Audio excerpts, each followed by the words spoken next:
My name is Pietro Bozzo. I'm the Executive Director of the Yellow Door, otherwise known as the YMCA of McGill.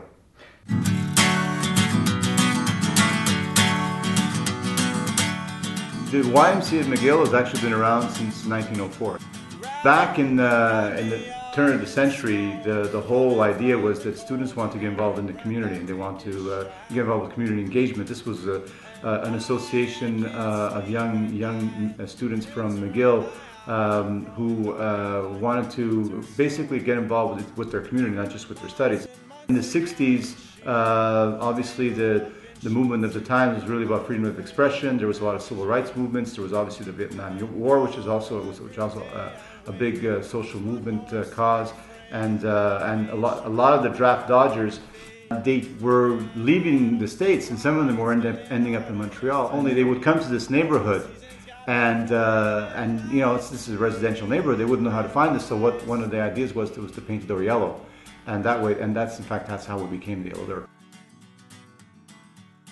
In 1972, we started the outreach program for seniors, which was basically to help seniors accomplish their errands. We noticed that there were a lot of people, well, at least the people at the time, because obviously I wasn't around, the people at the time noticed that the senior population, there were a lot of seniors living alone in this area, were having trouble crossing snowbanks and getting to their errands and doing their things. So we said, they said, why don't we start a program or pioneer project where we introduce intergenerational relationships to help out these people.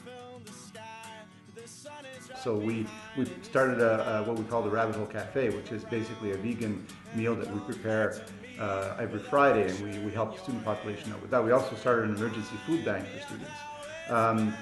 We now offer our senior population access to orientation on the internet, where they want to learn more on how to use this tool. We organize an activity in our new center, our new community center, which is on the corner of Prince Arthur and Park Avenue, called Galeries Park.